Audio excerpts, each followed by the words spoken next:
সুপ্রভাত বন্ধুরা, আপনারা সবাই কেমন আছেন? আশা করছি খুব ভালো আছেন। আমিও খুব ভালো আছি। আমার নতুন চ্যানেল দ্য হার্ট টাচিং মিউজিকে আপনাদের সকলকে স্বাগত জানিয়ে আমার নতুন ভ্লগটি শুরু করছি। তো এটা আমার সেকেন্ড ভ্লগ। আজ শনিবার, এখন বাজে 6:45। আজ সকাল থেকেই আমি আমার ভ্লগটি শুরু করলাম। দেখো, এই রাস্তা দিয়ে আমি এলাম এবং আজ আমি আপনাদের সামনে আমাদের ছোট্ট সবজি বাগান শেয়ার করব।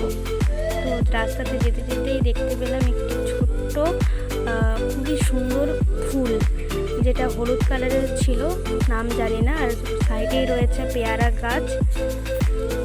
আর এই ছোট্ট খালটা পেরালেই আমাদের সবজি বাগান।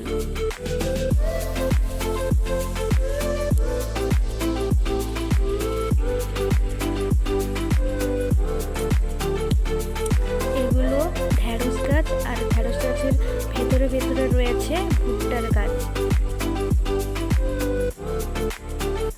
আপনারা সকলেই জানেন ভুট্টা গাছ আসলে কি, যেগুলো থেকে পপকর্ন তৈরি হয়। সেগুলোই কাঁচা অবস্থাতে সেগুলোকে মানে আমরা ভুট্টা বলে থাকি। এখন ভুট্টাগুলো পাকার সময় হয়ে গেছে, তাই গাছগুলো এমন মনে হচ্ছে। আর দু সাইডেই রয়েছে ঢেঁড়স বাগান, আর মাঝখান দিয়ে আমি হেঁটে চলেছি। ঢেঁড়স বাগানের সেপাশে রয়েছে বিমের বাগান।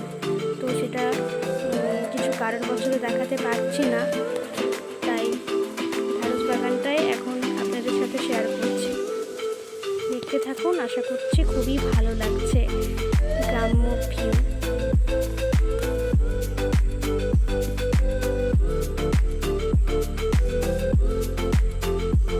চারপাশে শুধু ঢেঁড়স বাগান আর ঢেঁড়স বাগান, আর এগুলো ছোট ছোট পুঁই গাছ।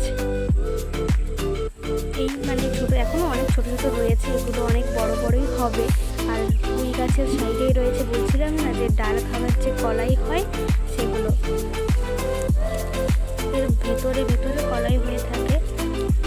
তো এই পাকা পাকা কলাইগুলোকে দেখে দেখে তুলতে হয়, আবার পরে আবার যেগুলো পেকে যাবে সেগুলোকে তুলে আনতে হয় এবং রোদে শুকনো করে সেগুলো মেশিনের সাহায্যে বাছাই করে ডাল রান্না করা হয়। আর এটা আরও একটি পেয়ারা গাছ, আর এটা কলা বাগান।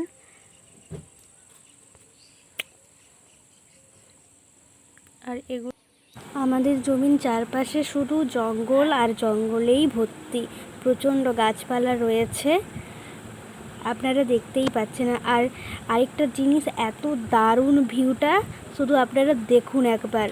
এত সুন্দর, সূর্যটা মানে মেঘের পেছনে লুকিয়ে রয়েছে, এত দারুণ লাগছে চারিপাশটা। কিছুটা দূরেই রয়েছে অন্য লোকের ফুলের বাগান।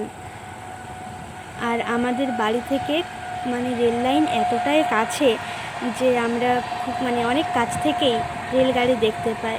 আজকের ভিডিওটা কেমন লাগলো অবশ্যই আমাকে কমেন্টে জানাবেন। আর কিছু ভুল ত্রুটি হয়ে থাকলে আমাকে মার্জনা করিবেন।